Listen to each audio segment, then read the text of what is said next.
sinasabi mo? Mahal ako ni nanay at hindi totoo na iniwan kami ng tatay ko. Nalunod siya sa sabaw.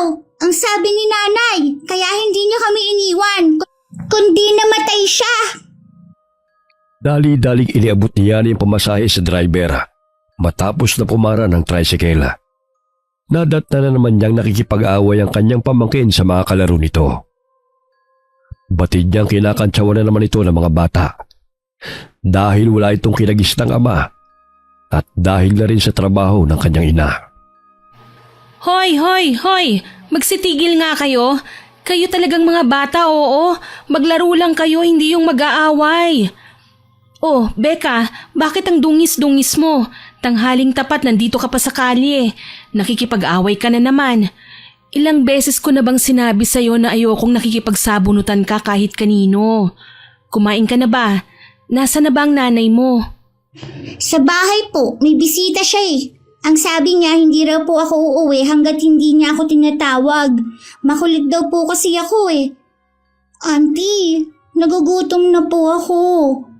Kaninang umaga pa yung pandesal na ibinigay ni nanay eh. Sino naman ang bisita niya? Lalaki, hindi ko nga kilala. Bagong manliligaw na naman niya siguro. Nakakainis na auntie. Kapag iniiwan siya ng mga yon, sa akin niya ibinubunto ng galit niya.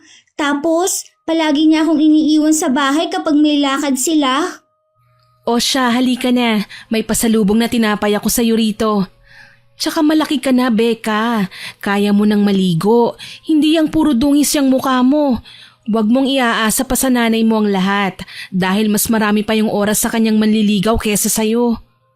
Isama mo na lang kasi ako sa pinagtatrabahuhan mo, auntie. Sige na. Hindi pwede. Mamaya mapagalitan ako ng amo ko, tanggalin pa ako sa trabaho. Hindi kasi pwedeng dalhin ng bata sa textile. Kung pwede lang, matagal na kitang isinama. Kapag nawalan ako ng trabaho, hindi na kita mabibilan ng pagkain at pangangailangan mo sa eskwela. Buti ka pa, mahal mo ko.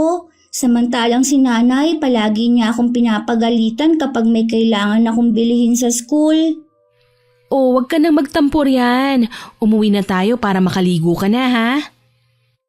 Hindi pa man nakakapasok ng bahay si Yani, ay naririnig na niya ang tawa ng kapatid na si Lara. Nakita niyang inaakbayan pa ito ng lalaki. 5 taon ang tanda ni Lara sa kanya, ngunit mas responsable siya kaysa sa kapatid. Mula nang iwan sila ng kanilang mga magulang at pag-alagala sa lansangan, ay sila ng magkapatid ang namuhay na magkasama. Sa murang edad ay naging babaeng bayaran si Lara dahil yun lamang ang alam niyang paraan upang sila ay mabuhay at dahil sa sulsul na rin ang mga kaibigan nito. Salungat ni Lara ang pag-iisip ni Yani. Mas pinili niyang tumulong sa mga tindera sa palengke hanggang sa makapagtapos siya ng sekundarya at magkaroon ng pagkakataon na makapagtrabaho sa tindahan ng mga tela. O ate, tanghaling tapat, naglalambingan na kayo. Mamaya imbis nilang gamin kayo riyan, ay magliyab kayong dalawa. Ang init ng panahon, no? Kasing init ng titigan nyo. Tumahimik ka nga. Nakita mo may bisita ako, di ba? Nagmana talaga ng ugali sa'yo si Becca. Panira kayo ng kasiyahan. Bago ka kasi makipaglampungan sa bago mong manliligaw, asikasuhin mo muna tong anak mo. Hindi pa siya kumakain, 12:30 na oh. Nandito ka na kaya ikaw na mag-asikaso. Puro sakit ng ulo ang dala ng batang yan sa buhay ko. Buti nga binuhay ko pa yan eh. Doon na nga kayo ni Becca sa kusina, inaabala nyo na kami. Mawalang galang na, Ginoo. Alam mo bang may anak na tong ate ko? Mamaya pareho ka lang sa ibang manliligaw niya. Matapos na makuhang kailangan, iiwan at ayaw pala sa may anak. Hindi para usan ng kapatid ko, ha? Hoy, Yani, tumahimik ka nga. Binabastos mo na si Bibong eh. Hindi ko po siya binabastos, pinapaliwanagan ko lang. Gusto ko lang kasing klaruhin kung ano ba talagang intensyon niya sa'yo. Last month lang iyak ka ng iyak dahil iniwan ka ng nobyo mo. Tapos ngayon may bagong manliligaw ka na. Itikong mo na nga yung bibig mo. Nobyo ko na siya kaya tumigil ka na. Grabe naman, ang bilis mo namang makamove on. Kilalanin mo muna kasi ang magiging nobyo mo. Hindi yung konting kalabit lang bumibigay ka na kagad. Sige Lara, babalik na ako bukas. Mag-usap muna kayong dalawang magkapatid. Bibong, ako na lang ang pupunta sa bahay na tinutuluyan mo mamaya. Pagpasensyahan mo na tong demonyita kong kapatid, ha? Sige kumain ka na. Ingatan mong sarili mo at huwag kang magpapagutom. Taas ang kilay na nakapamewang si Yani habang palipat-lipat ang tingin sa kapatid at sa bagong kasintahan nito. Nang tuluyan ng makalabas ang lalaki sa kanilang bahay, ay sinimula na siyang bungangaan ni Lara. Ikaw, Yani, kung makapagsalita ka sa akin, akala mo kung sino ka na. Baka nakakalimutan mo na buhay ka nang dahil sa akin. Pwede ba ate, wag mong isumbat sa akin ang bagay na yan? Pareho tayong naghirap sa lansangan, kaya ayokong sapitin ni Becca ang dinanas natin. Pareho tayong tumira sa kalye, ngunit may choice tayo kung anong daan ang ating tatahakin. Hindi kita hinuhusgahan sa naging trabaho mo noon, pero hindi pa huli ang lahat para baguhin mong sarili mo. Irespeto mo naman kasi ang katawan at pagkatao mo. Sa gayon ay may lalaking tatagal sa'yo. Hindi yung gagawin ka lang para usan. 1 linggo lang ay iiwan ka na kagad dahil naumay na sa'yo. Babae si Becca. Huwag mo namang ipakita sa kanya na normal lang ang pabago-bago ng lalaking nakakarelasyon mo. Wala kang karapatan na pagsabihan ako ng ganyan. Ate mo ko, kaya wag mo akong babastusin. Oo, ate kita. At kapatid mo ko kaya may karapatan akong pagsabihan ka. Ayokong nakikita kang nagmumukmok, naglalasing na parang sa mga lalaki lang umiikot ang mundo mo. May anak ka. Nandyan si Becca. Kaya ayusin mo ang buhay mo, ate. Alam mo ba kung anong naririnig kong usap-usapan dyan sa kanto? Lahat daw ng lalaki pinapatulan mo. Wala kang inaayawan dahil ang katikati mo. Hindi ako masasaktan ng ganito kung hindi kita mahal. Lalong-lalo na nakikipag-away si Becca dahil yun ang sinasabi sa kanya ng mga tsismosang walang magawa kundi ang gawing kampulutan araw-araw. Pinagtatanggol ka ng anak mo. Kaya sana pahalagahan mo ang taong may pakialam at nagmamahal sa'yo. Hindi yung mga lalaking ginagamit lang ang katawan mo. Auntie Annie, tapos na po ako maligo. Kinuskus ko po na mabuti ang kilikili ko kagaya ng sinabi mo.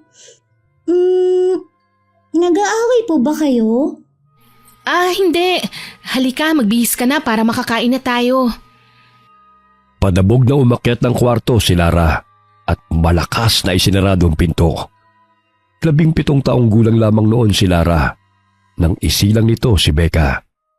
Nabuntis siya ng kanyang customer, ngunit hindi niya na ito mahagilap. Nagtatrabaho siya noon sa isang bar. Matapos niyang manganak, ay siya nila nag-alaga kay Becca habang nagtitinda ito sa palengke.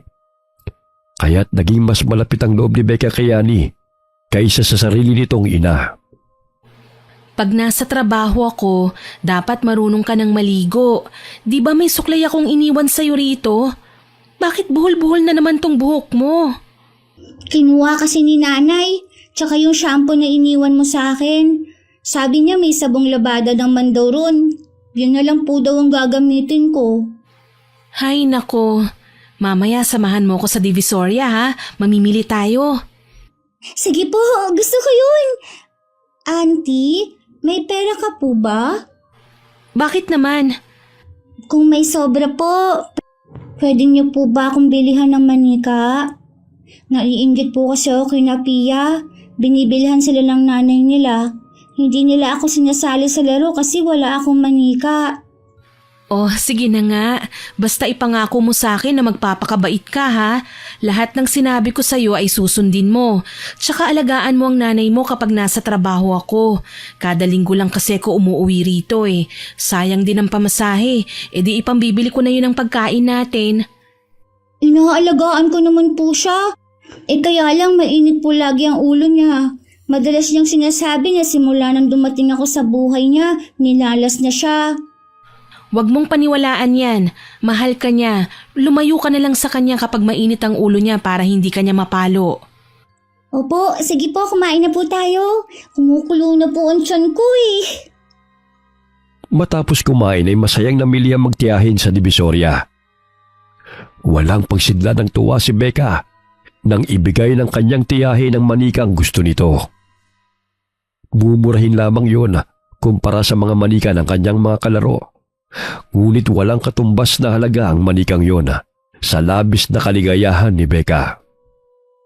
Yan lang ang nakayanan ko, Becca. Maswerte ka nga kasi kahit papano na ibibili ka ng ganyan. Kami noon, inuuna namin ang pagkain. Kaya ingatan mo yan, ha? Ang ganda nga nito, Auntie! Maraming salamat po talaga, ha? Hindi ko po ito sisirain. Ay, dapat lang na ingatan mo yan dahil hindi sa lahat ng pagkakataon ay may pera ako. Pangako po, iingatan ko to, Auntie. Mahigpit na niyakap ni Becca ang tiyahin. Nagkalayo lamang ang dalawa buhat na makapagtrabaho si Yani sa textile sa bayan. Kaya't sa tuwing araw ng linggo na walang pasok ay umuwi siya sa baryo upang puntahan ang pamangkin. Napalingon si Yani sa bandang gilid nang may mapansin na isang matandang lalaki na nagbebenta ng mga halamang gamot, mga pulseras at mga kakaibang bato na nakuha pa raw nito sa kagubatan at kabundukan. Ineng, baka gusto mong bumili ng mga pulseras at kwintas. Mabisang pangontra ang mga batong ito sa mga masasamang loob. Tulad ng aswang, barang, kulam at itim na elemento. May gamot rin to para sa mga sakit ng tiyan, mga sugat at iba pa. Ito, 50 lamang ang bote ng langis. Mabisa po ba talaga yan? Baka palamuti lang po yan, ha? Matagal na itong gamit sa aming tribo. Marami-rami na rin akong mga suki. Hindi naman sila bibili nito kung hindi mabisa. Yan pong batong itim na may halong kulay pula. Ano po ba yan? Ito. Pinato yung buto ng suha at bato ng arok. Mabisa itong pangontra sa aswang. Pagbilhan nga ako niyan, Lolo. 2 po. Alam mo, Ineng, marami ang hindi naniniwala. Ngunit nararamdaman kong malapit na ang kanilang pagbabalik, Ineng. Ay mag-ingat kayo sa mga taong nakakasalamuha nyo. Dahil marami nagbabalat kayo. Sige po, Lolo. Maraming salamat po. Ito po pala, may pandesal ako rito. Sa inyo na po ito. Nang sa gayon ay may kakainin kayo habang nagtitinda. Salamat sa tinapay. Pagpalaing kayo ng may kapal. Agad na sumakay ng tricycle na magtiyahin at bumalik sa kanilang bahay. Pinagmasdan niya niyang biniling mga bato. Animoy kristalyo na kumikinang sa loob. Para saan po yan, Auntie? Sabi ni Lolo, pangontra daw sa mga aswang. Kailangan ko to kasi madalas na akong ginagabi sa pag-uwi. Tapos yung dinadaanan ko bago makarating sa bahay na tinutuluyan ko, may malaking puno ng akasya. Ang sabi ng mga kasama ko, may naninirahan daw na engkanto ron. Ano po ba ang engkanto? Parang tao rin ang kanilang katawan. Kaso nga lang kulay itim ang balat nila. Tapos nangunguha sila ng mga tao para maging kasama nila sa kanilang tahanan. Kaya ikaw wag kang pumunta kung saan-saan, ha. Baka makuha ka ng mga engkanto. Bakit may kinuha na bang bata ang engkanto? Nung 1 linggo, nawala ang apo ng kapitbahay namin. Hindi nila alam kung saan pumunta. Ayon sa albularyo na kaibigan ng kapitbahay namin, kinuha raw ng engkanto na naninirahan sa puno ng akasya dahil gusto niya ng kalaro. Matapos nadasalan ng albularyo ang paligid malapit sa puno, kinabukasan bumalik na yung bata. Ayon sa bata, maganda raw ang bahay na kanyang napuntahan. Kaya lang natakot siya sa pagkain na gumagalaw, kaya hindi siya kumain. Gutom na gutom daw ang bata nang matagpuan ni Aling Remy ang kanyang apo sa likod ng kanilang bakuran. Nakakatakot naman po yan, Auntie. Hindi na po ako lalabas ng bahay tuwing gabi. Ay, dapat lang. Laruin mo na lang yung manika, ha? O di kaya basahin mo na lang yung mga storybook na binigay ko sa'yo. Pagdating nila ng bahay, ay hindi na nila nadatnan si Lara. Batid ni Yani na hindi na naman to nagpapigil sa sarili. Napuntahan ng bagong nobyo nito. Lutuin na lamang natin tong gulay. Wala na talagang kadala-dalayang nanay mo. Kaya ikaw, Becca, mag-aaral kang mabuti, ha? Lahat ng gagawin mo ay pag-iisipan mo kung ang idudulot nito ay masama o mabuti. Alam mo, sabi ng boss ko, walang perpektong tao sa mundo, ngunit kaya mong gawin ng tama o itama ang mga mali mo. Masama ba si nanay, Auntie? Hindi, kaya lang yung mga ginagawa niya, hindi niya pinag-iisipan ng maayos eh. Tapos sa huli siya naman itong nasasaktan. Oh, sige na, himayin mo na yung malunggay para kakain na lang yung nanay mo mamaya.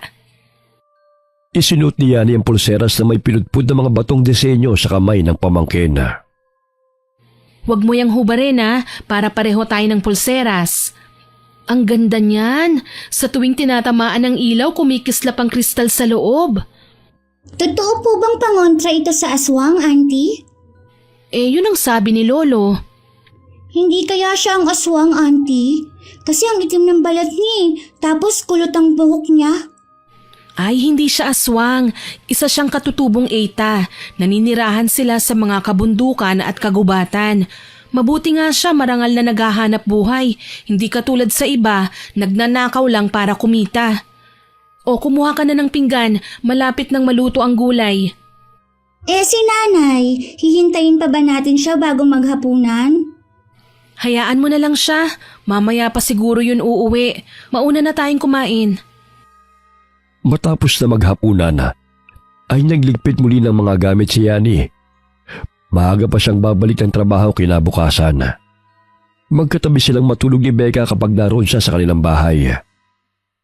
Mas nagpapakananay pa siya kay Becca kaysa sa kanyang kapatid na si Lara. Auntie, hindi po ba talaga ako pwedeng sumama sa'yo? Bukas aalis ka na naman. Mag-isa na ako ulit kapag umalis si nanay.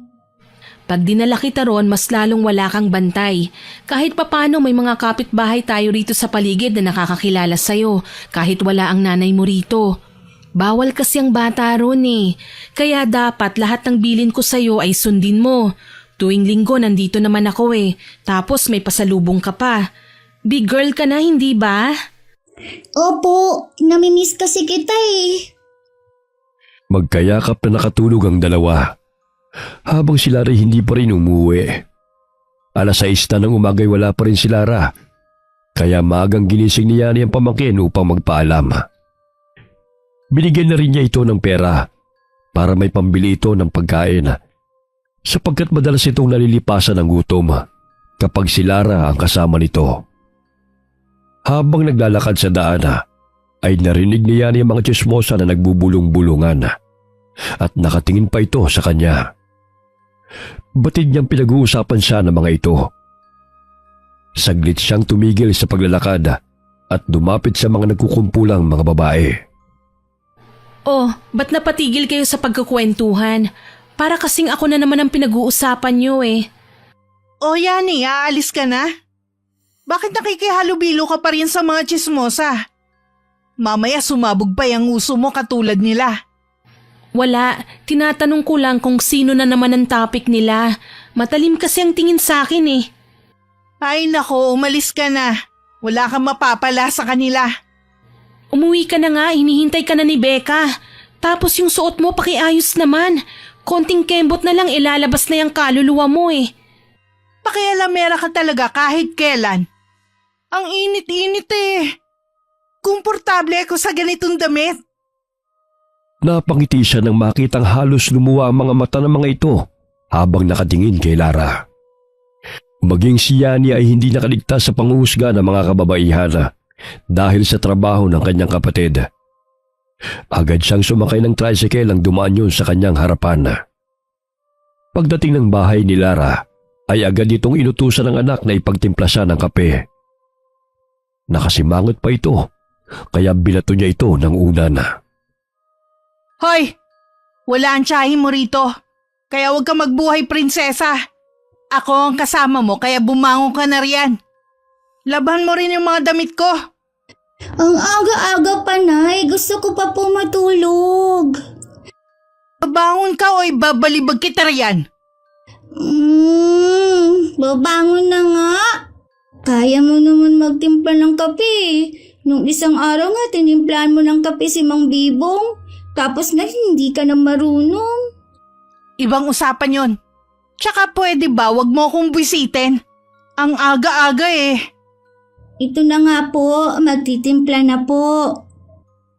Pasimangot na tinimplahan ni Becca ang kanyang ina ng kape. Dahil inaantok pa imbes asukal ang ilagay niya sa kape, ay iodized salt ang kanyang nailagay at agad na ibinigay sa ina. Ibinuga ni Lara ang hinigop ng kape nang malasahan na sobrang alat nito. Pweh, ano ba yan, Becca? Bakit ang alat? Papatayin mo pa yata ako eh. Asin ang inilagay mo imbis na asukal. Asukal yung inilagay ko. Eto po. Hindi ka ba marunong magbasa? Iodized salt to. Yang kasing auntie mo ang arte-arte. Pwede namang ordinaryong asin ang bilhin. Sorry po, Nay. Parehas kasing pino kaya napagkamalan kong asukal. Ipagtitimpla na lang po kita ulit. Wag na. Sinisira mo lang ang araw ko. Magsaing ka na lang dahil nagugutom na ako. Nakapagluto na po si Auntie. Tsaka may itlog na po tayong ulam. Nay, akala ko po ba itinigil mo na yung paninigarilyo mo? Sabi kasi ng teacher namin na masama po yan sa kalusugan. Hay nako, sabihin mo sa teacher mo, wag niya akong pakialaman. Hindi pa naman ako namamatay kaya hindi ito masama sa akin. Sinindihan ni Lara ang sigarilyo gamit ang posporo. Ilang beses na siyang pinagsabihan ni Becca na tigilan na nito ang paninigarilyo dahil madalas na siyang inuubo. Oy Becca, ihanda mo mga gamit natin. Dahil magbabakasyon tayo sa lugar ni Nabibong sa Holy Week. Aalis po tayo rito, Nanay. Saan naman po tayo pupunta? Kasasabi ko lang, di ba? Dun sa lugar ni Nabibong. Gusto niya ako magbakasyon sa kanila. Alam nga namang iwan kita rito. Mapupuno na naman yung tenga ko sa kakaputak ng tiyahin mo kung pababayaan kita. Pero Nay, mag-aalala po si Auntie kung aalis tayo nang hindi niya alam kung saang lugar yun. Dito na lang po ako sa bahay. Eh sino makakasama mo rito? Pwede ba, Becca? Huwag ka nga maging KJ sa kaligayahan ko. Puro na lang problema ang dala mo. Tsaka, kailangan ko rin ng taga-bitbit ng mga gamit. Ako ang nanay mo. Hindi lahat ng gagawin ko eh. Magpapaalam ako sa tiyahin mo. Nasisiguro kong hindi naman yun papayag eh. Akala mo naman nanay ko siya. Ilang sandali bumukas ang pintuan ng bahay. Iniluwa nun si Bibong na may bitbit na pandesal. Napatingala si Becca nang tumingin sa lalaki sapagkat hanggang bewang lamang siya nito. O Becca, ang aga-aga bakit nakasimangot ka? Papangit ka niyan. Hayaan mo na ang batang yan. Ang aga kong buniset kaya pinagsabihan ko. Ikaw naman oh. Huwag masyadong mainitin ang ulo. Kagabi lang nagpainit na tayo ah. Eh ang batang yan ayaw sumama sa akin. Gusto pang magpaalam sa tiyahin niya. Lahat na lang kasi ng desisyon ko kinukontra nun. Problema ba yun? Eh di isama mo silang dalawa para makapag-bonding naman kayong tatlo. Alam mo babe, maganda yung lugar namin. Hindi tulad dito sa syudad na puro polusyon at ingay. Doon payapa. Kahit pinalilibutan ka ng bundok, masarap manirahan doon. Marami kaming pananim at mga alagang hayop. Kaya hindi ka magugutom. Nasisiguro ko magugustuhan mo ron. Sabik na akong pumunta sa inyo. Paano ba yan, may anak na ako? Baka ayaw ng mga magulang mo sa akin. Ipapakilala nga kita sa kanila eh. Tsaka walang problema sa kanila kung may anak ka. Siguradong mabibigyan ko sila ng apo. Ang sweet mo talaga sa akin. Sige na, kumain na tayo. Oh, tawagin mo na si Becca para makapag-almusal na tayo habang mainit pa tong dala kong pandesal. Kumain na siya. Tsaka, pinaglaba ko muna para hindi na maglaro sa labas. Mamaya makipag-away na naman yun eh. Tirhan na lang natin siya para may makain siya mamaya. Ikaw kumain ka ng marami para maging malusog ka kapag pumunta tayo sa probinsya. Mamaya sabihin pa ni Inang na pinababayaan kita. Tumaba na nga ako oh. Ikaw kasi ang hilig-hilig mo ko ipagluto. Kaya yung mga damit ko ang sikip na sa akin. Lalo ka nga gumanda nung magkalaman yung pisngi mo. Tsaka hindi mo na kailangan magpapayat. Kumain ka na nga. Kung ano-ano pa yung pinagsasabi mo. Matapos maglabay umakyat ng silya si Becca para maabot niya ang sampayan. Nasanay na siya sa mga gawaing bahay na hindi man lamang tinutulungan ng ina. Muntik na siyang mabuwal mula sa silang kinatatayuan nang gulatin siya ni Bibong. Mabuti na lamang inahawakan siya ng lalaki sa likod, dahilan nang bumalik siya sa tamang balanse. Ano ka ba? Muntik na akong mahulog sa silya. Bigla-bigla ka na lang nang gugulat eh. Pasensya ka na, Becca. Ako na nga riyan. Mukhang hirap na hirap ka na eh. Okay lang po. Kaya ko na po ito. Huwag ka nang mahiya pa. Tutulungan na kita. Tsaka may pagkain akong dala. Nandun sa mesa. Kumain ka na muna. Salamat po, Mang Bibong. Alam mo yung mga manliligaw ni nanay? Dati ganyan din kung itrato ako sa umpisa. Pero bandang huli, naging masama na ang trato nila sa akin. Ano ba ang kailangan mo kay nanay? Tsaka, ang dami-daming mga babae riyan. Bakit si nanay pa po ang nagustuhan nyo? Bata ka ba talaga? O matandang nagkatawang bata? Gusto kong nanay mo eh. Problema ba yun? Tsaka kung inaakala mo masama ako katulad ng mga manliligaw ng nanay mo, hindi yan totoo. Gusto mo bang sumama sa amin? Ipapasyal ko kayo sa lugar namin. Tsaka magugustuhan mo ron. Saan ka ba nakatira? Akala ko ba nakatira ka sa paupahan ni Aling Tilde? Sa paupahan ako ni na Aling Tilde nanunuluyan kapag narito ako sa inyong lugar. Pero ang sinasabi kong pupuntahan natin, sa baryo kung saan talaga ako nakatira. Alam mo bang marami akong mga alagang hayop doon? Tiyak magugustuhan mo manatili sa aming probinsya. Isasama lang naman ako ni nanay para may tagabitbit ng mga gamit niya eh. Pero ang totoo, ayaw niya akong makasama. Naku, hindi totoo yan. Mas mainam na nandun ka nga eh. Para hindi mainip ang nanay mo. Pwede mo ang isamang antiyani mo eh. Talaga? Hindi ka magagalit? Bakit naman ako magagalit? Mas marami, mas masaya nga, di ba? Pangiting inilapit ni Bibong ang kanyang mukha sa mukha ni Becca. Napakunot noo ang bata nang mapansin na baliktad ang kanyang replika sa mga balintataw ng lalaking kaharap. Mang Bibong, bakit parang may color red yung bilog sa mata mo? Tsaka bakit baliktad ako? Hindi ka tulad sa salamin? Baliktad? Naku, nagkamali ka lang yata eh. Kumain ka na nga lang. Naghalo na ang gutom at pagod mo eh. Kumain na ako kanina. Baliktad po talaga ako sa mga balintataw mo, oh.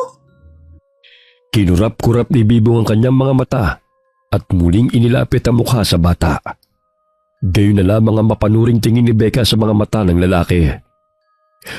Bahagya siyang napasimangot nang maaninaw na tama na ang pwesto ng kanyang replika sa balintataw ni Bibong. Oh, baliktad ka pa rin ba? Hindi na. Siguro namamalikmata lang ho ako. Alam mo Becca, may iba't ibang kulay talaga ang mga balintataw. May kulay itim, kaki, asul at berde. Yung nakita mo na color red sa gilid ng balintataw ko, ganoon talaga yun minsan. Lalo na't pagod ako sa katitidig sa computer. Okay po. Ubus mo na po bang maisampay ang mga labahin? Tulungan mo na lang ho akong mag-igib ng tubig. Maya-maya maliligo na yung si nanay. Sige ba? Nasa na ba yung timba? Pangiting tumakbo si Becca na tinungo ang kanilang banyo. Labis ang kanyang tuwa dahil may tumulong sa kanya sa mga gawain. Ang bait mo pala, Mang Bibong. Nasaan na ba si nanay? Nakatulog matapos mag-almusal. Alam mo Becca, sa probinsya, hindi ka na mahihirapan pa mag-igib ng tubig.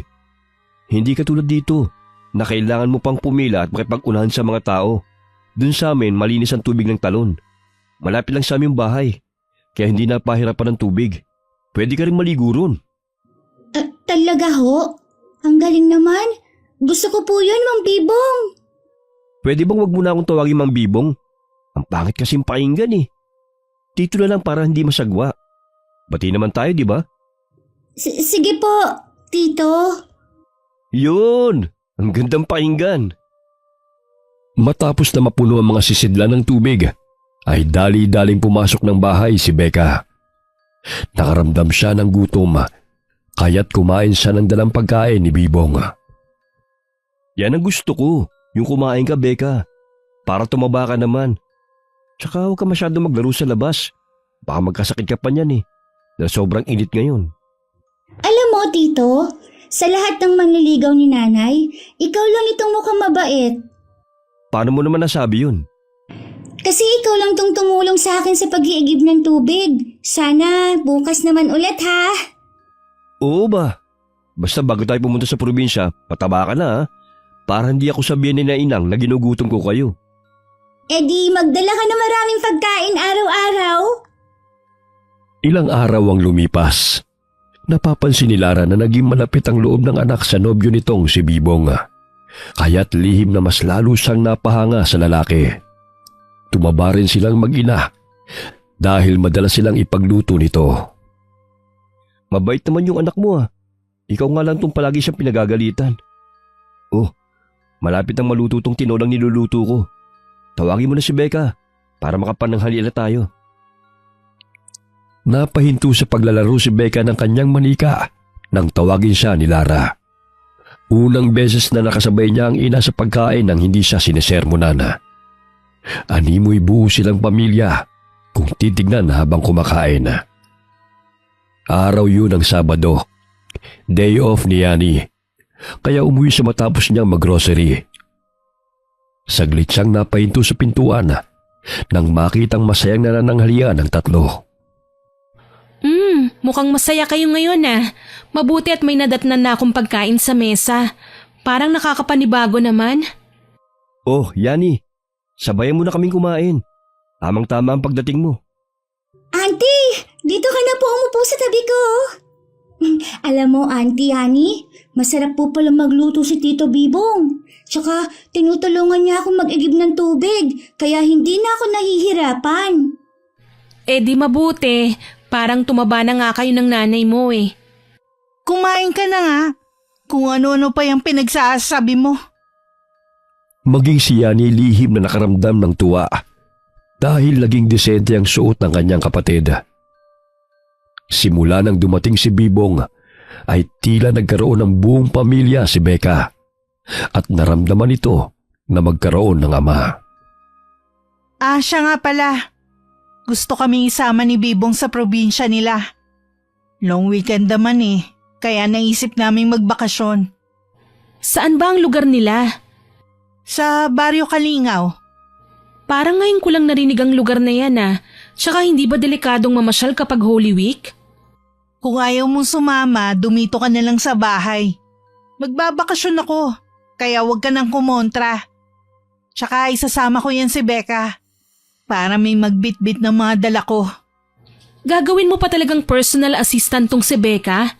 Eh di sasama ako kung kakawawain mo lang tong pamangkin ko. Baka mapano pa yun doon. Kailan ba ang alis ninyo? Siguro sa Martes na. May trabaho pa kasi si Bibong sa araw ng Lunes 2 linggo pa naman bago ang araw na yun. Kaya makakapaghanda pa ng dapat na dadalhin. Tamang-tama, wala rin kaming pasok ng 5 araw kaya sasama ako. Himala na sasama ka. Alam ko kasing uutusan mo lang ang anak mo Parang pinanganak ka kasing reyna. Kawawa naman ang pamangkin ko pag nagkaganon. Mabuti nang nandun ako para mabantayan ko rin siya. Hindi ko naman kinakawawa yan Kailangan lang niya magbanat ng buto. Dahil puro laro na lang ang inaatupag niya. Ayan na naman kayong dalawa. Marami pang ulam mo kaya ubusin nyo na yan. Mas okay nga magbakasyon kayong tatlo para makapag-banding naman kayo. Kumigop ng sabaw si Yani. Bahagya siyang napapikit dahil sa sarap nito.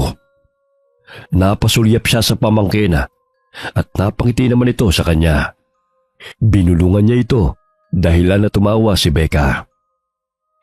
Tama ka nga, ang sarap nga niyang magluto. Mabuti naman dahil hindi marunong magluto si ate.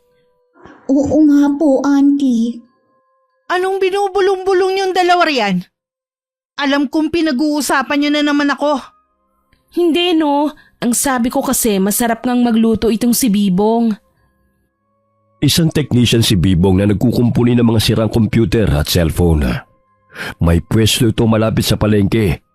Kaya doon na siya nangungupahan malapit sa tinitirhan ni Lara. Alam mo ate, sa dinami-dami ng mga naging nobyo mo, si Manong Bibong yung mabait, responsable, at higit sa lahat naging kasundo ni Becca. Paanong hindi sila magkakasundo?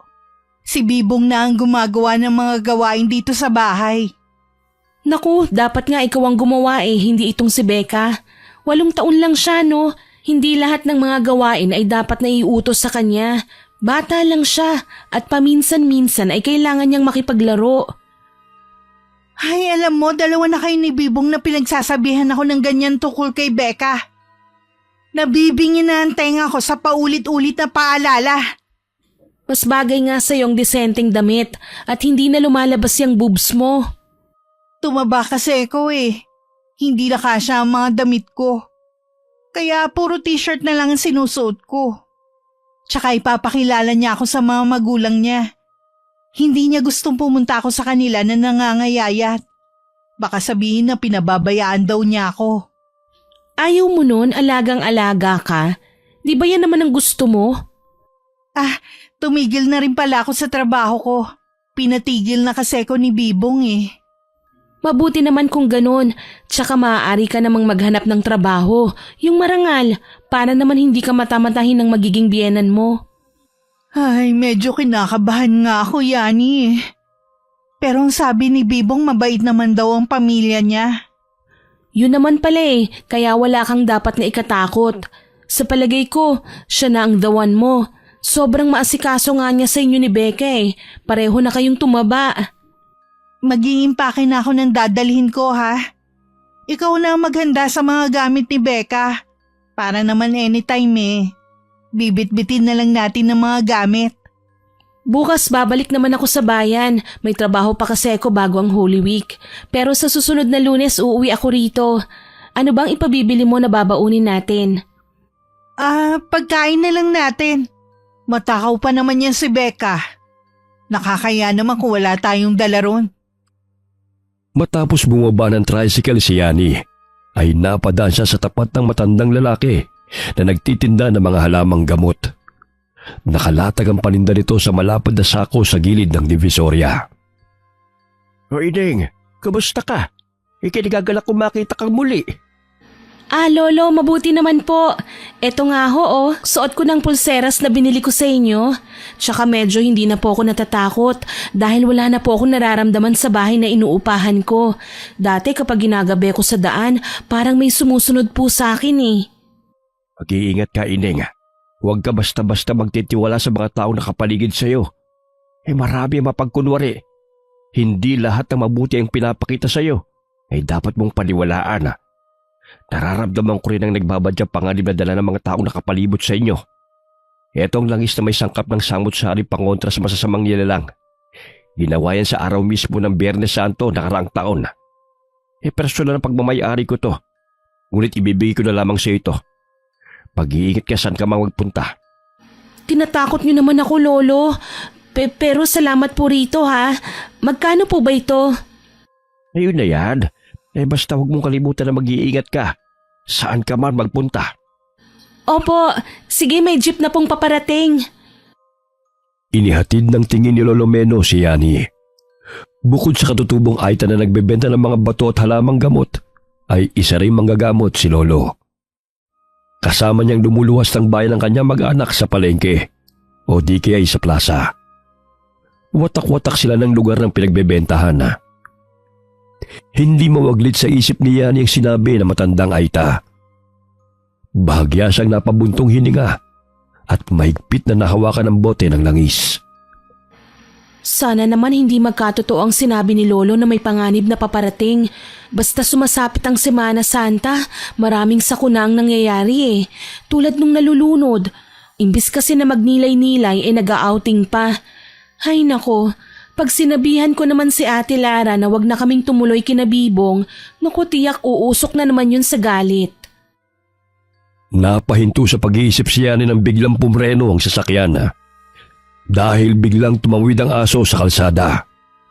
Napasubsob siya sa pawisang kilikili na matabang lalaki na kanyang katabi. Halos maduwal siya ng takpan ng kanyang ilong sapagkat tila na singot niya ang amoy noon. Tagos hanggang ngalangal ako Grabe naman, ang aga-aga pero nanununtok ang amoy. Hindi na napigilan na naibulalas ni Yani. Kaya't napatingin sa kanya ang lalaki at ang babaeng kasama nito na may halong inis. Pailing-iling ang dalaga na bumaba ng jeep dahil hindi na niya makayanan ang amoy ng katabi. Ilang metro na lang naman ang layo ng kanyang pinagtatrabahuhan, kaya't minabuti niyang lakarin na lamang yun. Pagdating niya sa textile, ay narinig niya ang kanyang mga kasama na nag-uusap-usap kung saan magbabakasyon ang mga ito. Inanyayahan din siya ng mga ito na sumama sa isang beach resort. Pasensya na ho kayo, may pupuntahan din kasi kami ni ate. Sa ibang araw na lang ako sasama sa inyo. Nangako na kasi ko kina ate na sasamahan ko sila. Ilang sandali na puto ng kanilang pag-uusap nang may mga customer na nagsidatingan. Kanya-kanya sila sa pag-a-assist sa mga ito. Sumapit ang huling araw ng linggo, kaya't sabi ang mga katrabaho ni Yani na pag-usapan muli ang outing. Samantalang siya lamang hindi makakasama sa mga ito. Kagaya ng kanyang sinabi, Lunes na siya umuwi matapos na makuha ang kanyang sahod. Napadaan siya sa Divisoria bago sumakay ng tricycle. Hinanap niya si Lolo Meno, ngunit wala ang matanda sa pwesto nito. Nasaan na kaya si Lolo? Uy, Yani, sino hinahanap mo? Ay, itlog ng pugo. Nagugulat ka naman, Manong Bibong. Muntik na akong atakihin sa puso sa'yo Bata mo pa, magugulatin ka na. Kanina pa kita pinagmamasdan para may hinahanap ka yata. Oo. Pero wala kasi ang kaibigan kong tindero dito Siguro nagpahinga rin yun. May binili na akong pagkain na babaunin namin bukas. Naku, hindi mo naman kailangan bumili pa Ang daming prutas at gulay doon. Kaya wag mo nang problemahin ang kakainin nyo. O siya, pupuntahan ko pa yung kaibigan ko na aarkilahan ng sasakyan. Bukas na lang tayo magkita-kita Ihanda nyo na yung mga gamit nyo dahil maaga ko kayong susunduin. Sige. 2:00 na ng hapon nakauwi si Yani sa kanilang bahay. Pagkababa ng tricycle ay patakbong sinalubong siya ng pamangking si Becca. Ang dami mo namang dala, Auntie. Babaunin ba natin lahat yan? Siyempre naman, alam kong matakaw ka, tsaka ilang araw din tayo ron. Nakakahiya naman sa pamilya ni Manong Bibong kung wala tayong baong pagkain. Tutulungan ko na po kayo, Auntie. Sige, ito yung magaan na lang ang kunin mo. Handa na po ang bag ko, tsaka yung mga gamit na dadalhin natin. Si nanay nga parang doon natitira sa laki ng bag Nanibago ka pa talaga sa nanay mo. Hindi naman siguro tayo aabuti ng 1 linggo ron, kaya konti lang ang dadalhin ko. Huwag lang makalimutan ng kape Pagdating nila ng bahay ay naroon na ang mga gamit sa sala. Isang malaking maleta at traveling bag ang inihanda ni Lara para sa kanya. Samantalang isang backpack ang kay Becca.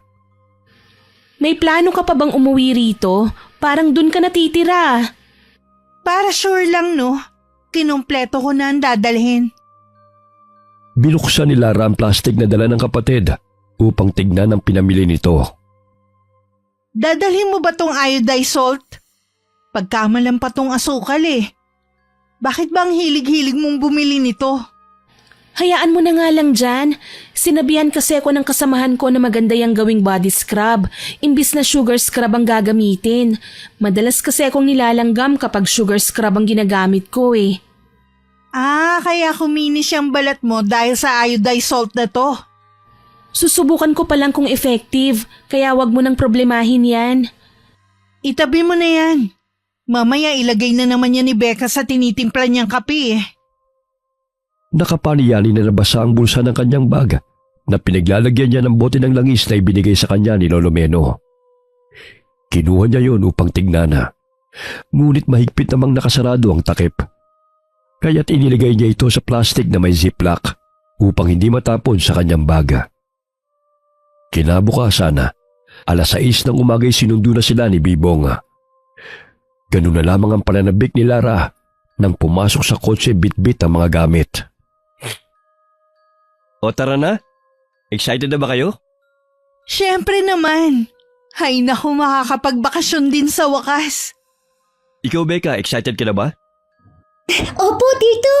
Gusto ko po makita ang mga alaga ninyong mga itik. Marami po ba sila? Oo, kung gusto mo magdala ka pa rito Sige po, yung baby na itik lang pong dadalhin ko rito. Tapos, dito ko na palalakihin. Kahit ilan pa ang dalin mo, walang problema. Wala na ba kayo naiwang mga gamit? Wala na. Nakasarado na rin ang pinto. Habang naglalakbay, hindi pa rin naalis sa isipan ni Yani ang sinabi ni Lolo Meno.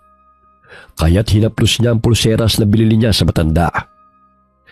Dahil purbisa ang pupuntahan nila, dinala niya ang mga pangontra sa mga aswang na ibinigay ni Lolo. Sapagkat gusto niya maging handa sa anumang panganib, ayon na rin sa tugon ng matandang tindero. Sa daan ay naaalinaw ni Yani ang mga katutubong aita. Batid niyang galing ito sa kabundukan. Auntie, tingnan mo sila oh. Parang katulad sila ng matanda sa Divisoria. Saan ba sila nakatira? Marahil sa bundok. Mga katutubong eta sila eh. Ilang baryo na rin ang nadaanan nila at mahigit 5 oras na ang kanilang nilakbay. Napahinto ang sasakyan sa isang bakanteng lote na tinatakpan ng malaking bato. Hanggang dito na lang tayo. Hindi na makakapasok ang sasakyan eh. Kaya hintayin lang natin susundo sa atin. Tsaka babalik din to si Willie sa bayan eh. Anong sasakyan natin? Karitela. Sigurado hindi ka pa nakakasakay sa ganun. Kaya may experience mo na ngayon. Yung kabayong humihila. Ay oo, alam ko po yan. Nabasa ko yan sa libro namin. Tsaka parang katulad sa sinasakyan ni Princess Sarah, yung napapanood ko sa cartoons. Mabuti pa tong si Becca, alam kung ano yun. Alam ko rin yun, no? Naunahan niya lang ako. Matagal pa ba yun? Maghintay lang tayo ha. Maya-maya nandito na yan. Palinga-linga si Yani sa paligid. Lihim siyang humanga sa kagandahan ng lugar na yun. Sariwa ang hangin at napakatahimik. Ilang sandali pa'y may dumating na kabayo, hila-hila ang karitela. Agad silang sumakay roon, dala ang mga gamit. Umalis na rin si Willie na kaibigan ni Bibong. Dala ang nirentahan nilang sasakyan. Wow, ang galing! Ang sarap pala sumakay rito! Nagustuhan mo ba, Becca? Opo, tsaka ang ganda po ng lugar. Pero, bakit wala akong nakikitang mga bahay? Maya-maya makakita ka na rin. Habang lumalayo sila sa kalsada, ay hindi may paliwanag ni Yani ang kabang nararamdaman.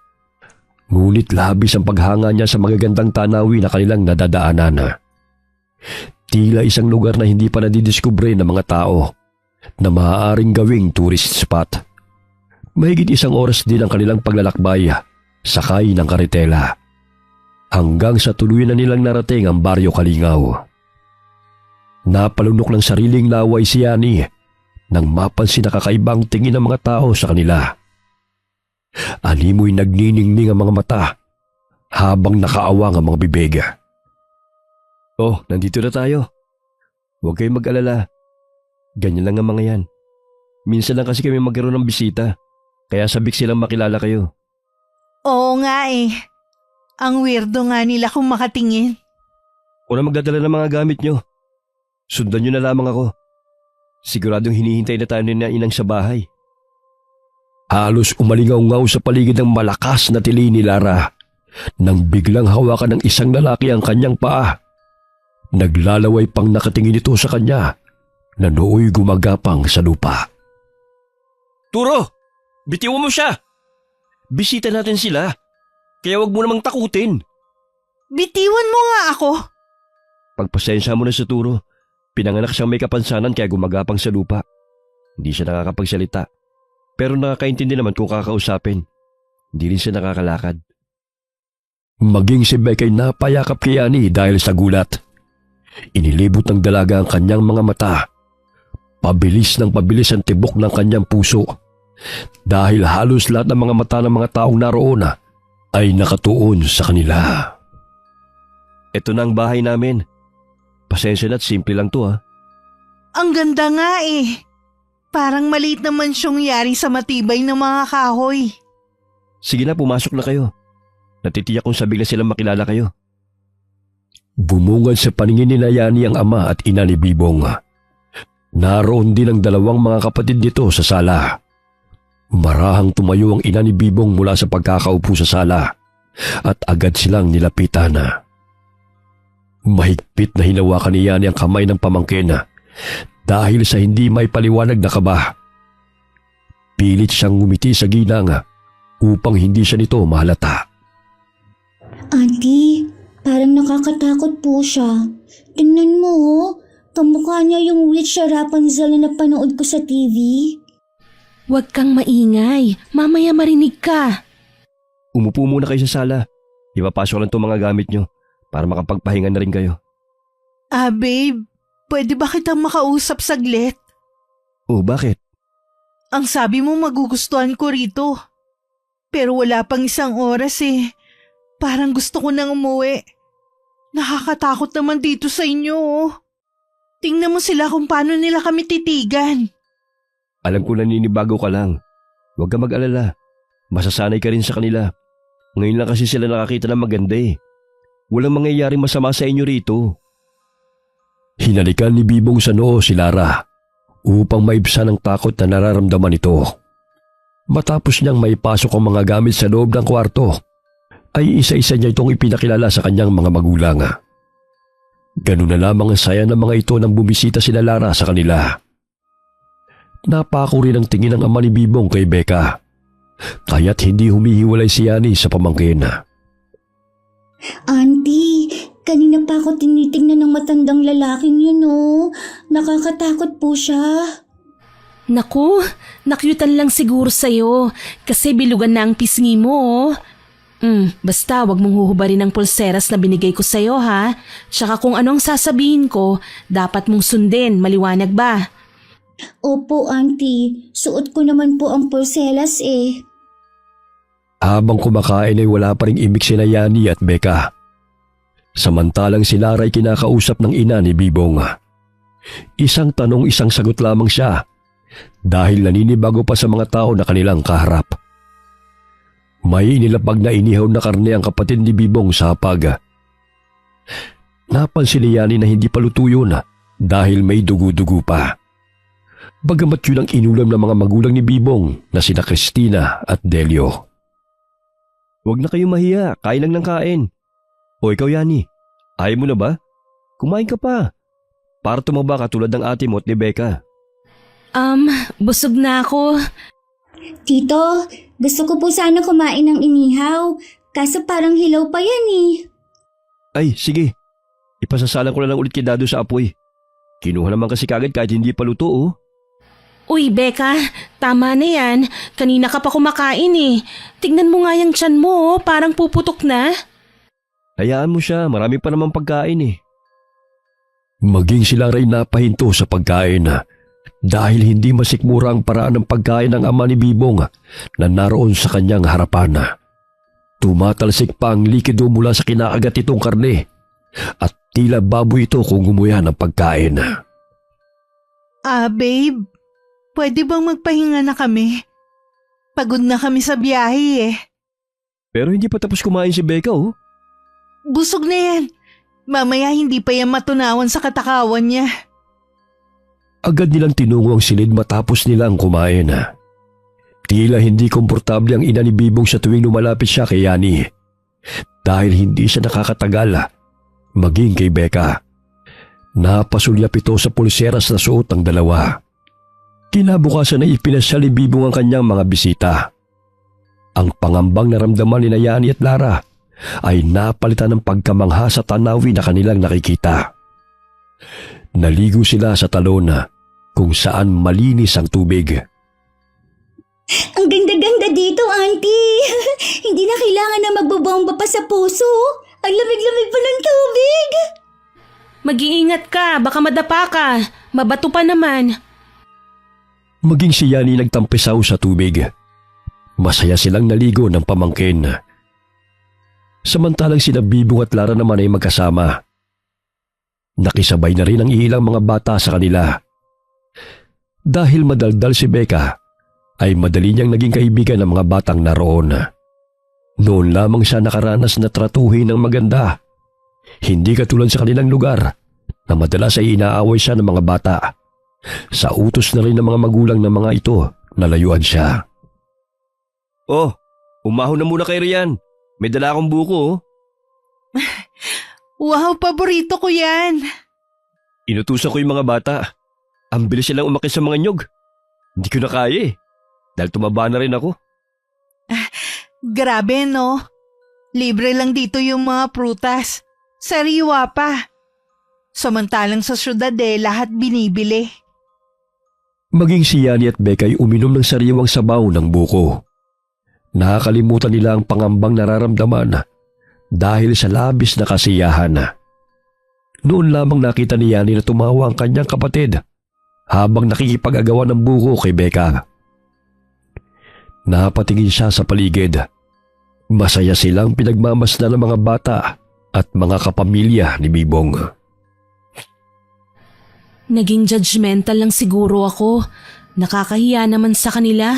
Nanibago lang siguro sila na magkaroon ng bisita, gaya ng sinabi ni Manong Bibong. Tugon ni Yani sa kanyang sarili. Ilang sandali pa'y may daladalang mga kayumito at mangga ang mga bata. Sa pamamagitan ng pagbibigay ng mga prutas, ay masaya nilang pinapaunlakan ang kanilang mga bisita. Para sa amin ba ang lahat ng mga prutas na to? Ang dami naman. Para sa inyo talaga yan. Alam ko natakot kayo sa kanila nung una nyo silang makita eh. Pero mababait ang mga yan. Oo nga Maraming salamat sa mga prutas na ibinigay ninyo ha. Ngumiti ang tatlong bata at agad na ring umalis. Ayaw pa sanang umahaw ni Becca sa talon, ngunit tanghali na. Auntie, gusto ko pa po maligo. Tingnan mo sila ang saya-saya nila. Bukas na lang ulit. Mamaya uuubuhin ka na. Pagdating nila ng bahay, ay handa na ang lahat ng pagkain. Inaasikaso sila ng mabuti ng pamilya ni Bibong dahil sila lamang ang mga bisitang naroon. Napasulyap si Yani sa babaeng naghahanda ng pagkain sa mesa. Parang pamilyar siya sa akin Saan ko kaya siya nakita? Nagtama ang kanilang paningin, ngunit biglang bumawi ng tingin ng babae at agad itong tumalikod. Auntie, pakiabot po yung saging. Gusto ko po yan Sige, pero hinay-hinay lang sa pagkain Mamaya sumakit na naman yung tiyan mo. Opo. Manong Bibong, pwede naman pong sumabay sila sa ating kumain Huwag mo na silang alalahanin. May mesa lang silang inihanda para sa kanila. Kinagawin na kasi namin dito sa baryo na kapag may bisita, inaasikaso talaga. Ayan nagsipaghanda na rin sila ng kanilang mga mesa. Napapansin ni Yani na nasa gitna sila na pinapagitnaan ng iilang mesa, kung saan nakaupo sa katabing mesa ang mga magulang ni Bibong. Sa ibang mesa naman ay ang kanilang mga kamag-anak. Animoy may festa roon dahil sa ginanap na salo-salo. Kakaiba rin pala rito sa lugar ninyo kapag merong bisita. Madalang kasi magkaroon ng dayo rito Kaya matindi ang pag-aasikaso ni na amang at inang, maging ng mga kababaryo namin. Tito, ang sabi mo marami kang alagang itik. Gusto ko po sila makita. Oo ba? Mamaya pupunta tayo ron sa hapon. Sigurado ako marami nangingitlog na inahin. Nahagip ng paningin ni Lara ang nahiwang sugat sa braso ni Bibong. Kaya nagtaka siya kung paano yun natamo ng kasintahan. Gayong magkasama sila bago ito makatulog kagabi. Babe, may sugat ka. Mukhang malalim yan na paano ba yan? Huwag mo nang alalahanin to. Kanina kasi hindi ko na malay na may sanga ng kawain na nakausli sa daan. Kaya nahagip ang braso ko. Ginamot ko na to. Ganun ba? Para kasing kinalmot ka Sino naman ang kakalmot sa akin? Kung meron man, ikaw yun. Sumapit ang hapon. Tinungo ni ng Bibong ang lugar kung saan naroon ang mga alaga niyang mga itik. Ganun na lamang ang tuwa ni Becca nang makita ang mga ito sa kulungan. Ang mga siso ay lumalabas pa mula roon, kaya natatawa siya habang hinahabol ang mga yon. Grabe, ang dami nila. Pwede po ba ako makahingi kahit 3 sisiw lang, Tito? Aalagaan ko sila sa bahay. Siyempre naman, ang dami niya Tapos ang dami pang inahin na nangingitlog. Oo nga, kahit araw-araw itong ulam sa almusal, hindi pa rin mauubos dahil sa dami ng mga alaga ninyong itik. Gusto mo na magduwito ka na lang? Kaso pumapasok po ako sa eskwela eh. Kapag bakasyon na lang po siguro, tito. Dahil sa pagod sa pamamasyal, ay mabilis na nakatulog si Becca pag uwi nila ng bahay. Nakaramdam ng pangangalay sa paa si Yani. Kaya naisipan niyang kunin ang langis sa kanyang bag at masahiyan ang kanyang mga kasukasuan. Maya-maya lumabas siya ng kwarto upang tunguhin ang banyo nang maramdaman na siya'y naiihi. Nang makalabas ng banyo, napansin niya ang kapatid ni Bibong na nakatingin sa kanya ng matalim. Napangisip pa ito habang dali-daling lumapit sa kanya. Kaya't napasandalang dalaga sa dingding nang makaramdam ng kilabot sa itsura ng naturang lalaki. Subalit bago pa man makalapit ito kay Yani, ay napatakip ito ng ilong at tila hindi mapakali. Ang nakasisindak nitong itsura'y napalitan ng pangamba at bigla itong napatras at pasinghot-singhot pa ito na lumakad palayo. Bakit parang bigla na lang nagbago ang kanyang reaksyon? Hindi naman mabaho ang kilikili ko ah. Tama na, Bibong. Hindi ko na kaya. Di ba ito yung gusto mo? Yung sinasagad ka? Sunod-sunod na mahihinang ungol ni Lara ang nadidinig ni Yani. Ayaw niyang istorbohin ang ganap ng dalawa, kaya dumiretso na siya sa kanilang silid at tinabihan sa pagtulog ang pamangkin. Napayakap siya kay Becca na naghahalo ang iniisip. Samantala, pilit na tinatakpan ni Bibong ang bibig ni Lara upang hindi ito makalikha ng ingay. Naluluhang tinutulak ni Lara ang lalaking nakadagan sa kanya dahil ibinabaw nito ang patalim sa kanyang tangiliran. Demonyo ko! Minahal kita pero ito lang palang gagawin mo sa akin! Huwag mo sasaktan sila, Becca at Yani! Ang tanga-tanga mo! Hindi kita dinala rito para gawing reyna. Dinala kita rito upang gawing pagkain. Maging ang kapatid at anak mo ay pagsasaluhan ng aming lahi. Matagal-tagal na rin kasi kaming hindi nakatikim ng karne ng tao. Konti na lamang ang naimbak namin na pagkain. Hayop ka! Isa kang demonyo! Sabihin mo na ang gusto mong sabihin. Dahil hindi ka na rin naman magtatagal. Hindi naman ako ganun kasama eh. Kaya bago ka malagutan ng hininga, pinasaya naman kita, hindi ba? Pakawalan mo ako! Hayaan mo kami umalis dito! Maawa ka! Hindi mo ko mauto katulad ng ibang lalaki mo. Alam mo bang nandidiri ako sa iyo sa tuwing magkatabi tayo? Kaya lang ang dali mo kasing utuin. Lamang ka rin sa kumukulong sikmura namin. Kaya pwede ka na. Marami kaming lumuluwas ng bayan. Isa na ron si Willie. Wala ka nang kawala. Kahit malaman mo pa ang buong katotohanan, hindi ka na rin naman magtatagal. Bago pa man muling bumao ng kutsilyo sa tiyan ni Lara, ay buong lakas niyang tinadyakan si Bibong sa masailang parte ng katawan nito.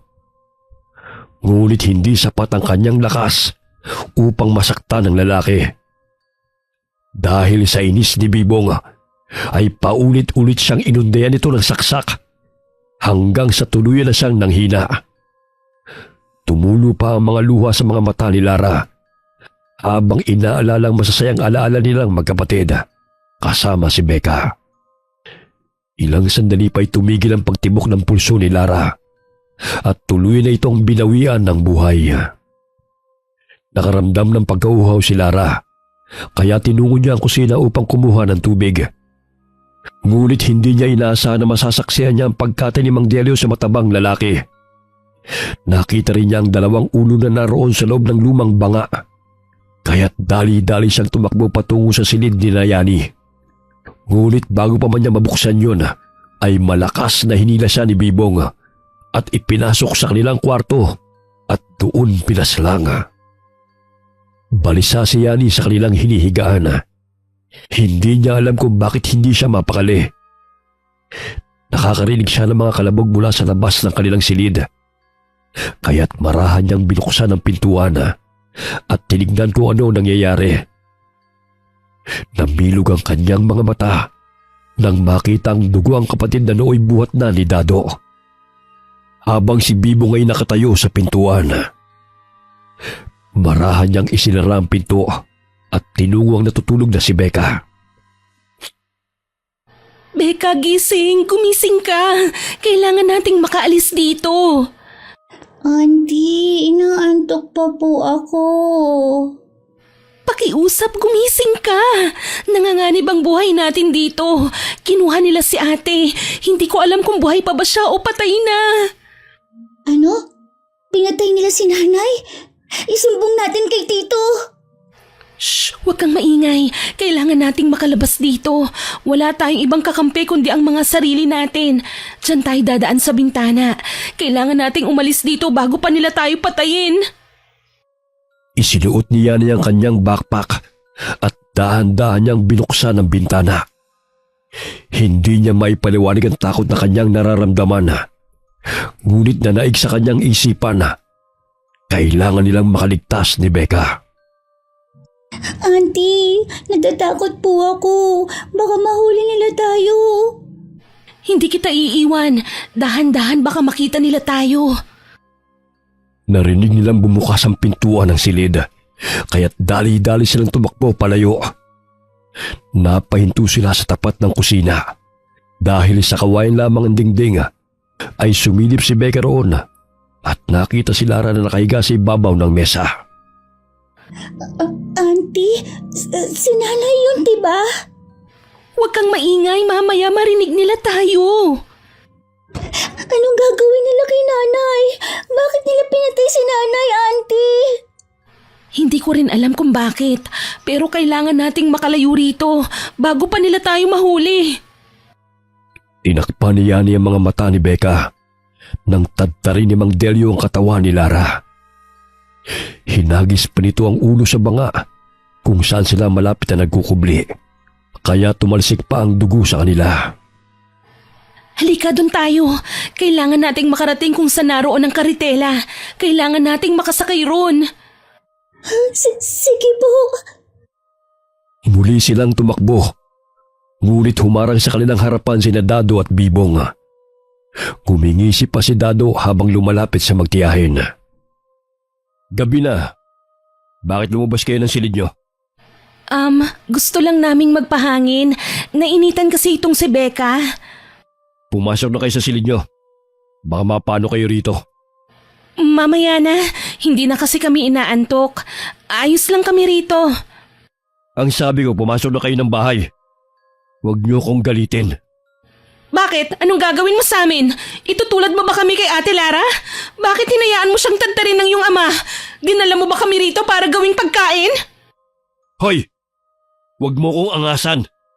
Hindi ubra ang pagiging mataray mo rito. Gusto mo bang putulin ko yung dila mo? Salbahe ka! Bakit mo hinayaan patayin nila si nanay? Alam mo ikaw na bata ka? Nagtitimpi lamang ako sa kakulitan mo. Kahit na kailan, hindi kita ituturing na anak. Lumapit ang isang babae kay Bibong at bahagyang humalik ito sa pisngi ng lalaki. Matalim din itong nakatingin sa kanila. Ilang sandali pa ay naalala niya ang babae kung saan niya ito nakita. Siya ang kasama ng matabang lalaki na nakasabay niya sa jeep. Naglalambingan pa ang mga ito. Nandilat ang mga mata niya nang makita ang putol na ulo na bitbit ng babae. Biglang nagbago ang wangis ni na Bibong. Tinubuan ng matatalim na mga ngipin at ang balat nila ay maihahalin tulad sa bayawak. Auntie, bakit parang naging halimaw po sila? Natatakot po ako sa kanila. Layuan niyo kami! Huwag kayong lalapit! Auntie, papatayin nila tayo at tulad ng ginawa nila kay nanay. Binuksan niya ang dala niyang baga. Napansin niyang doon niya na ilagay ang iodized salt, kaya dali-dali niyang pinunit ang plastik at isinabo yun sa mga aswang na lumalapit sa kanila. Ngunit tila hindi man lamang ito tinatablan. Bakit hindi sila natatabla ng iodized salt? Asin naman to ah. Ay nako, yan na ba ang pangontrang dala mo? Paano ba yan, Yani? Hindi kami tinatablan. Walang yaka? Minahal ka ng ate at pamangkin ko, pero ito lang ang gagawin mo sa amin? Anong kasalanan namin sa'yo? Malugod ka naming tinanggap sa aming buhay. Pero ikaw lang din pala ang magiging sanhi ng aming kamatayan. Hindi lang naman kayong dinala namin dito. Wala na kaming magagawa. Dahil kayo mga tao ang pagkain namin. Tatanga-tanga naman kayo eh. Kaya walang dapat sisihin, kundi ang mga sarili nyo. Nanginginig na humihikbi si Becca habang mahigpit na napayakap sa tiyahin. Napansin ni Yani na imbes na iodized salt ang kanyang isinaboy sa mga aswang ay ang plastik ng asukal ang kanyang nabuksan. Shit, asukal pala to, Becca, kaya hindi sila tinatablan. Huwag na kayong tumakas. Mapapagod lang kayo. Kinapa ni Yani ang isang supot at agad na pinulit yun. Nasisiguro niyang iodized salt na yun dahil tinikman muna niya bago isinaboy sa mga aswang. Tila napaso ang aswang na si Bibong at ang mga kasamahan nito nang lumapat sa kanilang balat ang asin. Dahil sa galit ay ibinato ng babaeng aswang ang putol na ulo na hawak nito kina Yani at Becca. Auntie, lumalayo sila tuwing isinasabi mong asin sa kanila. Kulang ang asin na ito dahil ang dami nila. Wala tayong mahihinga ng tulong dahil lahat silang naninirahan dito ay mga aswang. Hoy, Yani! Tigilan mo na yung pagsaboy mo ng asin! Hindi mo kami mapapatay sa ginagawa mong yan! Hindi niyo masasaktan si Becca! Lumayo kayo, mga demonyo! Habang parami ng parami ang mga nagaanyong aswang na lumalapit sa kanila, ay gano'n na lamang ang pag-apaw ng langis sa bote. Kinuha yun ni Yani at aksidenteng tumalsik ang langis kay Dado na patakbong lumalapit sa kanila. Malakas itong umatungal at napasapaw sa kanyang pisngi sapagkat animoy napaso ang kanyang balat nang tamaan siya ng langis na may sangkap ng arok at samut-saring halaman na pangontra sa mga aswang. Nakikita mo ba yun, Becca? Tila napapaso sila sa langis. May pananggalang na tayo sa kanila para hindi na nila tayo malapitan. Oo nga, auntie. Kalahati na lang ang natirang langis sa bote. Pinahira ni Yani ang buong katawan ng pamangkin ng langis, maging ang kanyang katawan. Dahil medyo mabantot ang amoy nito, ay hindi rin makayanan ng mga aswang.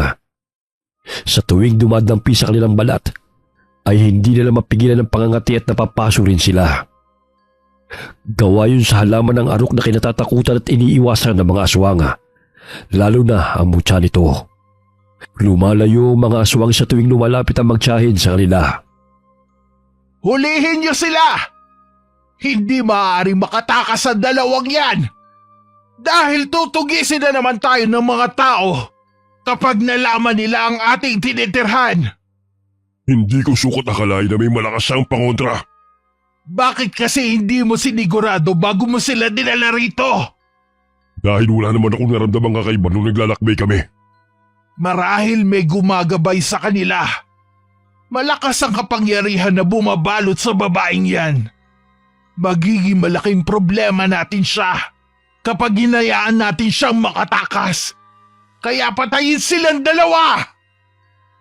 Humahangos na tumakbo sina Becca at Yani palayo sa lugar ng mga aswang. Napakong tingin ni Yani kung saan naroon ang karitela, kung kaya't tinungo nila ito. Bilis, sumakay ka na, Becca! Kakalagan ko lang tong kabayo. Dali, auntie. Paparating na sila. Ang higpit kasi ng pagkakatali eh. Tutulungan na po kita. Wag na, malapit ko na ring makalasto eh.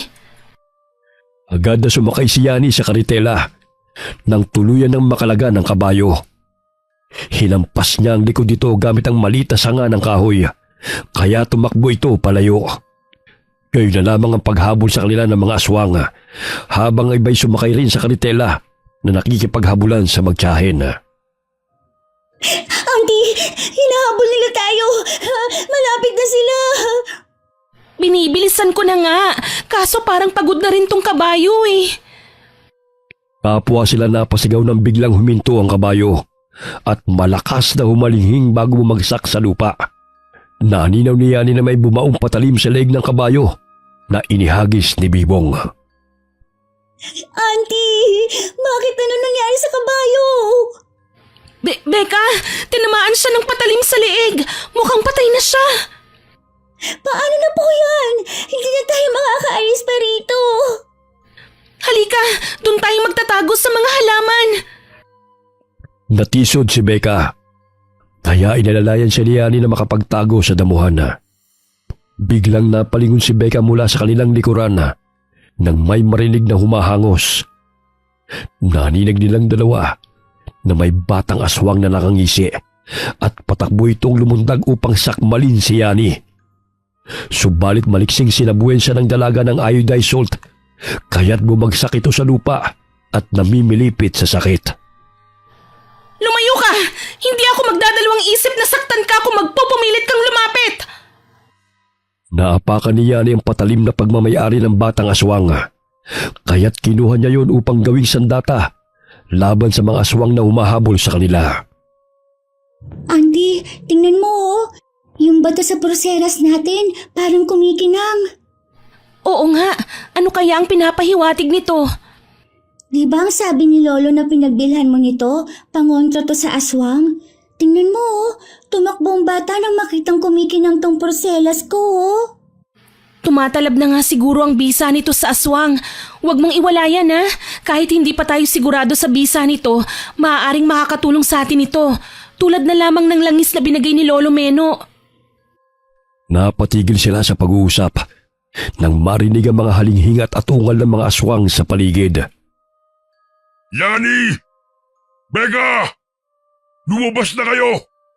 Huwag niyo akong galitin! Auntie, paano po tayo makakatakas? Ang dami nilang umaaligid oh. Shh! Huwag kang maingay para hindi nila tayo makita. Bahagyang napatingala si Becca nang may tumutulong malagkit na laway sa kanyang ulo. Magsasalita pa sana siya nang takpan ni Yani ang kanyang bibig. Dahan-dahan silang umupo sa likod ng puno dahil naaninaw nilang may nakasampa na aswang sa itaas ng kahoy. Pasinghot-singhot pa ito habang kinakamot ang buong katawan dahil sa hindi mapigilan ng pangangati. Nawala ng balanse ang aswang at bumagsak mula sa itaas ng puno. Mabuti na lamang ay doon siya nahulog sa kabilang bahagi, kaya't hindi niya nakita ang magtiyahin. Nararamdaman kong nasa paligid lang sila. Sadyang palakas ng palakas ang taglay na pangontra ng dalawang yon. Kaya't habang maagay dapat na natin silang mahuli. Asin lang naman ang alam kong pangontra ng dalawang yon. Mauubos din yun.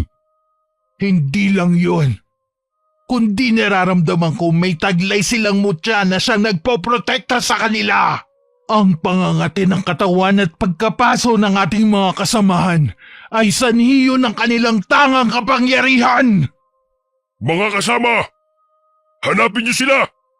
Dahil katapusan na natin kapag nakataas ang dalawang bubuit na yun. Kahit kailan mga pasaway talaga ang dalawang yun. Dahan-dahang gumapang sina Becca at Yani sa mayayabong na damo. Sa gayon ay makalayo sa mga aswang na humahabol sa kanila. Nangangatog ang katawan ni Becca dahil sa labis na takot. Naramdaman ni Yani na may humawak sa kanyang paa. Ngunit dahil sa langis na hinaplos niya sa kanyang katawan, ay napasigaw ang aswang dahil tila napaso ang kamay nito. Nakaagaw yun ang pansin sa iba nilang kasamahan, kaya tumakbo ang mga ito patungo sa kanilang kinaroroonan. Dali, Becca, tumakbo na tayo! Napapaso sila sa langis, ngunit hindi ito sapat para layuan nila tayo! Auntie, pagod na po ako. Halika, dito ka sa aking likod. Kakargahin na kita. Auntie, malapit na po sila. Hindi tayo magpapahuli sa kanila. Makakauwi tayo ng buhay. Nagngingit-ngit na sa galit ang mga aswang, lalo na sina Bibong. Kaya't hinagis niya ang hawak niyang patalim patungo sa kinaroroonan ni Becca. Bagamat nadapa si Yani, kaya't hindi natamaan ang magtiyahin. Tanging ang hibla ng buhok lamang ni Becca ang nasagi nito. Aray! Auntie, ayos ka lang ba? Kaya ko pa naman. Hindi na malaya ng dalawa na burol na ang kanilang tinatahak. Kaya't nahulog sila at nagpagulong-gulong pababa. Beka, nasan ka? Kailangan na nating makaalis rito. Malayo-layo na tayo sa kanila. Nakapaniyani si Becca na nawala ng malaya. Kaya't umiiyak siyang inalog-alog ang pamangkin. Beka, gumising ka! Hindi pwedeng maabutan nila tayo! Pilit niyang kinarga ang pamangkin. Ngunit dahil sa pagod na rin, ay natumba siya habang karga si Becca. Humagulgul siya ng pag-iyak at napalhod nang may makitang tao na humarang sa kanyang harapan. Bahagya siyang napatingala nang marinig ang pamilyar na boses sa kanyang pandinig. Eneng, bakit napadpad kayo rito? Mapanganib ang lugar na ito. Lolo Meno! Oo, ako nga. Mga bata, tulungan niyo sila makatayo. Lo, tulungan niyo po kami ng pamangkin ko. Hinahabol po kami ng mga aswang. Pinatay nila ang ate ko at gusto rin nila kaming patayin. Naramdaman ko ang enerhiya ng mutya na binigay ko sa iyo. Kaya sinundan ko. Hindi nga ako nagkamali na narito ang isa sa mga nagmamayari ng mutya. Inalalayan ng mga binatilong aita na kasama ni Lolo Meno, sila Yani at walang malay na si Becca. Maya-maya'y dumating ang mga aswang sa pangunguna ni Inang Aswang at ni Bibong. Hoy, tanda! Ikaw na naman! Ibalik mo sa amin ang dalawang yan! Kahit kailan hindi mo talaga kami tinatantanan! Hanggang dito ba naman ay pinapakialaman ninyo kami? Lolo, pakiusap. Huwag niyo pong hahayaan na makuha nila kami. Maawa po kayo sa amin. Hindi ko kayo ibibigay sa kanila. Ang tagal namin silang tinutugis. Dahil kami ay napagkakamalang mga aswang sa ginagawa nilang pagpatay. Marami na sa aming mga kasama na ipinaslang dahil napagkamalang mga aswang. Kaya hindi ako mapayag sa gusto nilang mangyari. Bingi ka ba? Umalis na kayo! At iwan ang dalawang yan. Sa gayon hindi na kayo madamay pa. Matagal na kaming nadadamay! Dahil sa kawalang hiya ninyo! Kami na pagkakamalang mga aswang. Gayong tahimik kaming naninirahan sa kabundukan. Dahil na nagkita-kita na naman tayo. Hindi ko hahayaan na may mga biktima pa uli kayo. Pilit na nilalabanan ng mga aswang ang pangontra ni Lolo Meno. Tulad ng kapangyarihan na gumagabay kina Yani at Becca, ay mas malakas ang pangontrang taglay na matandang aita. Dahil sa napapaso sila sa tuwing sinasaboy ni Lolo Meno ang langis, ay nagsipulasan ng mga ito. Ngunit dahil sa matinding pagnanais ni Lolo Meno na patayin ang Inang Aswang na siyang pinuno nila, ay nilabanan niya ito. Animoy naging isang malaking bayawang Inang Aswang. Umaba ang buntot ito at dila. Matanda ka na! Hindi ka na ganun kalakas kagaya ng pagpaslang mo sa aking ama! Matagal ko nang inaasam-asam ang araw na ipaghigante ang kanyang kamatayan! Nararapat lamang sa iyo ang patayin! Dahil ang mga katulad ninyo ay mga salot! Maging ang aming buhay nanganganib! Dahil sa masasamang ginagawa ninyo sa mga tao! Hinampas ng Inang Aswang si Lolo Meno ng buntot ito. Tumila po ng matanda. Kaya't napangisi ang Inang Aswang. Bagamat kinuha ni Lolo Meno ang kanyang pana at inasinta sa noo ang Inang Aswang. Ganun na lamang ang palahaw ng Inang Aswang nang bumaon sa kanyang noo ang matalim na palaso. Napalingon si Bibong sa ina. Kaya't malakas nitong tinadyakan ang kalaban nitong binatilyong aita upang tulungan ang ina. Ngunit unti-unti itong nawalan ng buhay. Nagngingit-ngit sa galit si Bibong. Ngunit natuon ang pansin ito kay Yani at Becca na nakasandal sa puno kasama ang isang katutubo. Pilit na nilalabanan ni Bibong ang pangangate ng katawan habang lumalapit kay Yani na may langis at mutya ng arok. Hinablot niya si Yani sa paa at kinaladkad ang dalaga. Aray! Bitiwan mo ako! Aray! Ikaw ang dahilan ng pagkasawi ng aking ina! Papatayin kitang babae ka! Sisihin mo ang sarili mo! Dahil kung hindi mo kami dinala rito, hindi mamamatay ang nanay mong aswang! Sa Masalbahe ka! Isusunod kita sa kapatid mong marumi ang pagkatao! Mas marumi ka dahil ang katulad mo'y kahit kailan ay hindi na magbabago. Kasing lansa ng bunganga mo ang budhi mo. Bitiwan mo ako, hayop ka! Dinaganan ng aswang na si Bibong si Yani. Galit na galit itong ibinuka ang bibig upang sakmali ng dalaga. Ngunit isinaboy ni Yani ang natitirang laman ng langis sa bote sa mukha ng lalaking aswang. Bagamat iniindaman nito ang pangangati at hapdi ng katawan upang mapatay si Yani, ay hindi na nito magawang malabanan pa ang sakit dahil nalaplos na ang balat nito sa mukha at umuusok na rin ang buo niyang katawan. Kaya't siya na mismo ang lumayo sa dalaga. Ngunit dahil sa dami ng langis ng arok na dumampi sa kanyang mukha, ay nanuot yun sa kanyang laman hanggang sa mga lahati ang natapyas niyang pisngi. Humandusay ang katawan ni Bibong sa damuhan na binawian ng buhay. Dahil sa takot sa katutubong mga aita, ay patakbong umalis sa mga aswang. Kabilang na roon ang ama at ang babaeng totoong karelasyon ni Bibong. Deng, halika na, patay na yan. Gusto pa niyang labanan ng bisa ng langis, ha? Diyan siya nagkakamali. Dahil pinalakas pa yan sa tulo ng mutya ng iyong pulseras. Sa tingin ng iba'y ordinaryo lamang yan. Ngunit lumalabas ang kanyang kapangyarihan kapag ikaw ay nasa panganib. Samahan mo pa ng pananampalataya sa poong lumikha. Dahil kung hindi dahil sa kanya, ay hindi tayo gagabayan ng mga puti ang gabay. Lo, nasan si Becca? Ligtas siya, kasama ng apo ko.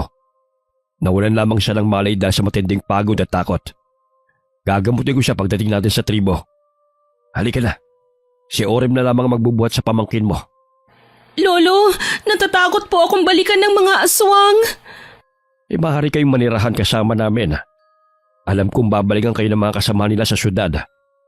Mas mainam kung tumira kayo sa lugar kung saan kayo ligtas at walang nakakakilala sa inyo. Ang sakit ng likod ko. Ang layo ng pagkakaladkad ng bibong na to Paano ba kayo napadpad sa lugar na ito? Dahil sa salbahing bibong na to, niligawan niya ang ate ko. Tapos sabi niya magbabakasyon daw kami dito sa kanilang lugar. Hindi ko sukat akalain na gagawin pala nila kaming pagkain. Pinatay nila ang ate ko, Lolo. At may iba rin silang biktima. Nakikisalamuha sila sa mga normal na tao para dalhin sa kanilang lugar. Sigurado kung lilipat na naman ang lugar na titirhan ng mga yon. Dahil natuntunan namin sila. Ilang kasamahan na rin namin ang namatay dahil sa kagagawa nila. Pinagbibintangan na kami ang mga aswang. Kaya't pansamantala akong tumigil sa pagtitinda dahil sa hidwaan ng aming panig laban sa kanilang pangkat. Pagdating sa tinitirhan ni Lolo Meno ay nagising si Becca. Ganun na lamang ang palahaw ng bata. Hindi niya gustong lumayo ang tiyahin sa kanyang tabi dahil sa takot at matinding trauma na nangyari sa kanila. Ginamot ni Lolo Meno ang mga sugat na magtiyahin. Pansamantalang nanirahan silang dalawa kasama ang mga katutubong aita. Minanmanan ng mga kasamahan ni Lolo Meno ang lugar kung saan naninirahan ng mga aswang. Ngunit wala na roon ng mga ito. Batid nilang lumipat na naman ang tirahan ng mga ito at naghahanda upang muling makapambiktima. Hindi mapigilang mapaiyak ni Yani habang niyayakap ang pamangkin dahil kung hindi sa tulong ni na Lolo Meno ay hindi sila nakaligtas sa kamay ng mga aswang. Wakas,